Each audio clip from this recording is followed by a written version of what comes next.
Class BEd second year वालों के लिए है। आज का टॉपिक है शिक्षण अधिगम सामग्री की अक्षमता के आधार पर संरचना। प्रत्येक छात्र की आवश्यकता के अनुरूप शिक्षण अधिगम सामग्री में दो बिंदु थे। पहला था शिक्षण अधिगम सामग्री की सामान्य संरचना, जिसके बारे में पूर्व कक्षा में अध्ययन कर चुके हैं। आज दूसरा टॉपिक है शिक्षण अधिगम सामग्री की अक्षमता के आधार पर संरचना। ये क्या होती है?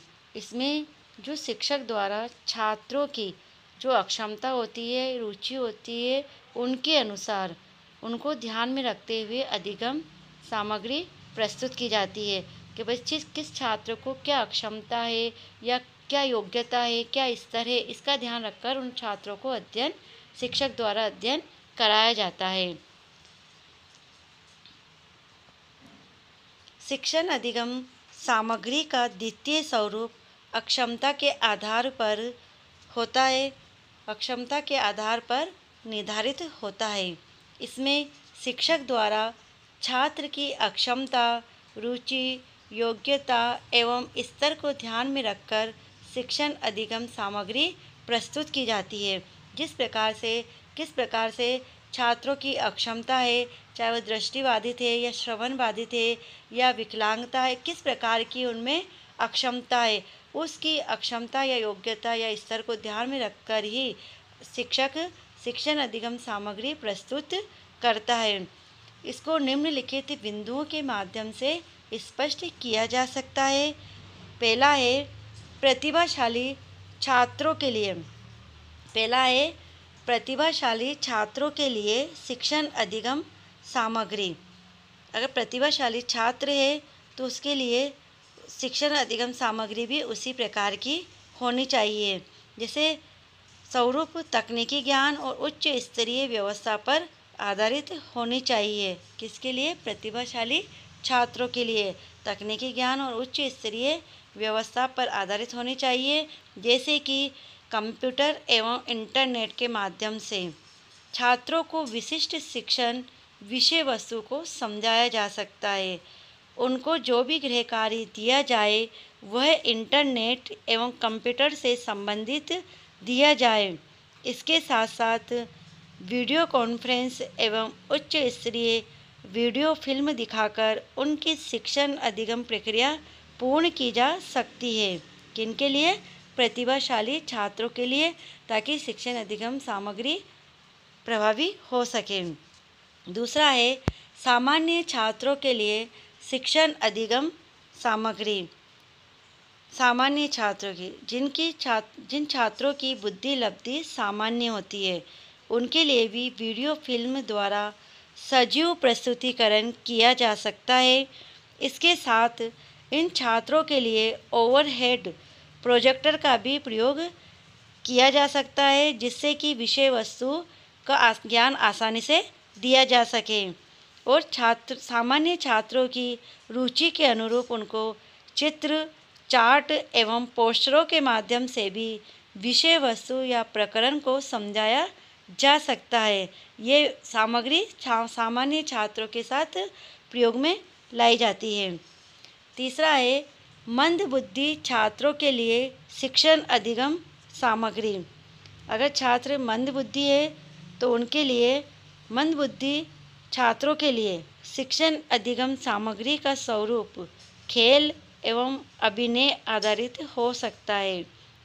खेल एवं अभिनय के आधार पर उनको पढ़ाया जा सकता है।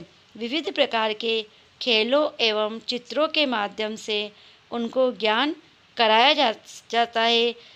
कविताओं का प्रयोग करके भी छात्रों को शिक्षण दिया जाता है।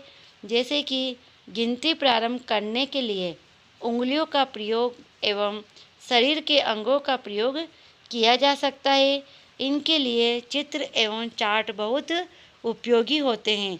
मंदबुद्धि छात्रों के लिए ये विधि काम में, ये सामग्री प्रयोग में लाई जाती है।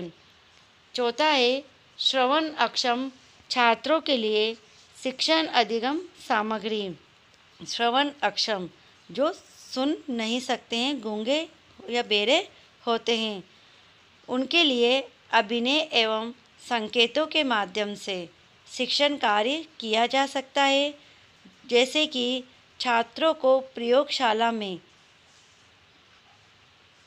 ऑक्सीजन गैस बनाना सिखाना है तो उनको सीडी प्लेयर के माध्यम से स्क्रीन पर प्रयोगशाला में ऑक्सीजन गैस बनाने की विधि को संकेतों के साथ प्रदर्शित किया जा सकता है।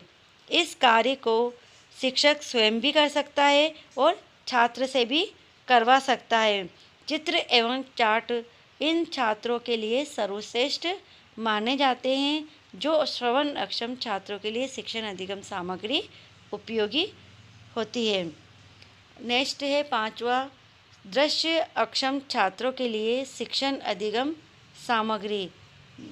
जिन छात्रों को कम दिखाई देता है, उन छात्रों के लिए शिक्षण अधिगम सामग्री का आकार बड़ा होना चाहिए। इनके लिए चित्र, चार्ट एवं मॉडल बड़े आकार के होने चाहिए। जो छात्र पूर्णतः अंधे हैं, उनके लिए आकृतियों का निर्माण करना चाहिए। आकृतियों से वो जल्दी शिक्षा ग्रहण या ज्ञान प्राप्त कराया जा सकता है। जैसे कि गणितीय आकृतियों का निर्माण करके उनको ज्ञान दिया जा सकता है। यह आकृतियाँ गत्ते या लकड़ी की बनी होनी चाहिए, जिससे उनको उनके आकार का ज्ञान हो सके कि किस प्रकार का आयत है या ये आयत है, वृत्त है या त्रिभुज है।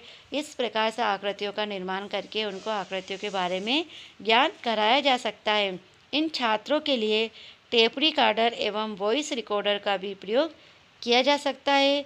इस प्रकार की शिक्षण अधिगम सामग्री से इनकी आवश्यकता पूर्ति हो सकती है और शिक्षण प्रभावी बनाया जा सकता है। नेक्स्ट है 6वां, सामाजिक पिछड़े छात्रों के लिए शिक्षण अधिगम सामग्री। सामाजिक पिछड़े छात्रों के लिए शिक्षण अधिगम सामग्री का स्वरूप सामान्य से पृथक होता है। जैसे कि इनको उन महान पुरुषों के चित्र दिखाने चाहिए जो कि पिछड़ी जाति एवं दलित जाति से संबंधित थे।